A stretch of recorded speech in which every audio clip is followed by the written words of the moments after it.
Bienvenidos, hermanos en Cristo. Yo soy José Luis Romo y esto es Conversaciones de Fe. Hermano, a veces cuando leemos la Escritura nos topamos con que hay preguntas en la Biblia, es decir, signos de interrogación.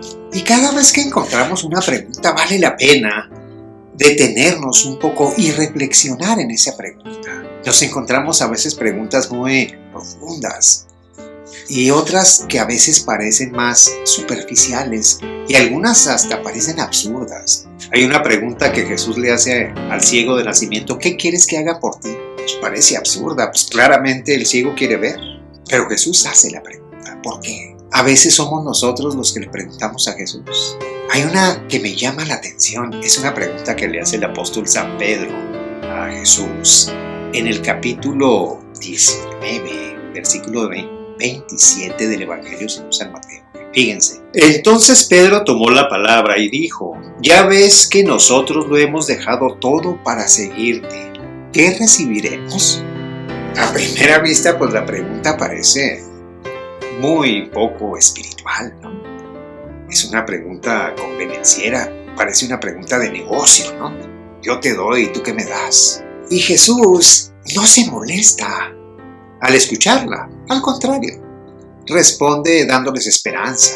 Cuando yo esté en mi gloria, en mi trono, ustedes se sentarán en 12 tronos para juzgar a las tribus de Israel. Nadie que haya dejado padre y madre, casas, cosas por mi nombre, se quedará sin recompensa. Recibirá al 100 por uno y después la vida eterna. Es la respuesta de Jesús. ¿Por qué no se enojó Jesús? Porque conoce a Pedro. Pedro es una persona que no finge ser muy espiritual. Hace la pregunta que su corazón le pide. Eso nos enseña el apóstol. Y el Evangelio no matiza las preguntas de Pedro como para ponerlo muy espiritual, lo pone tal cual es. Así de hermosa es la palabra. ¿Qué nos enseña esta pregunta de Pedro y la respuesta de Jesús? Primeramente, ¿por qué hace Pedro esa pregunta? Es porque es sincero, en primer lugar. Porque no finge lo que no es. Y a Cristo le gusta eso. La autenticidad nos enseña que nosotros debemos ser sinceros también con nosotros mismos para saber cuáles son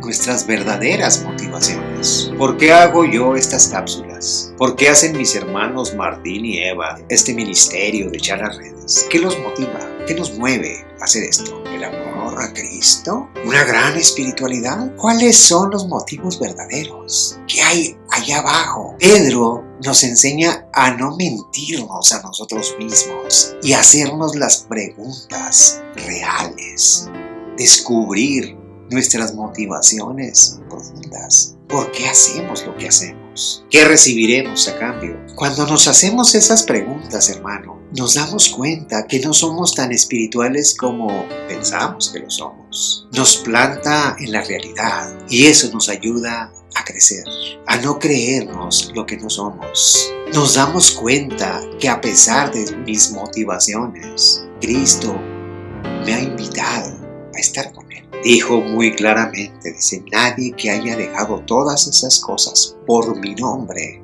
se quedará sin recompensa, recibirá el 100 por uno.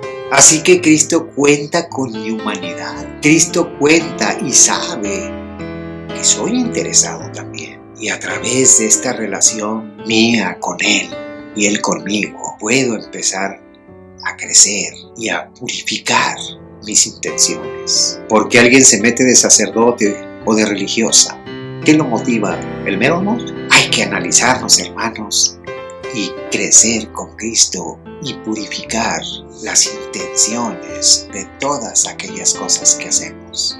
Amén. Amén. Dios me los bendiga, hermanos.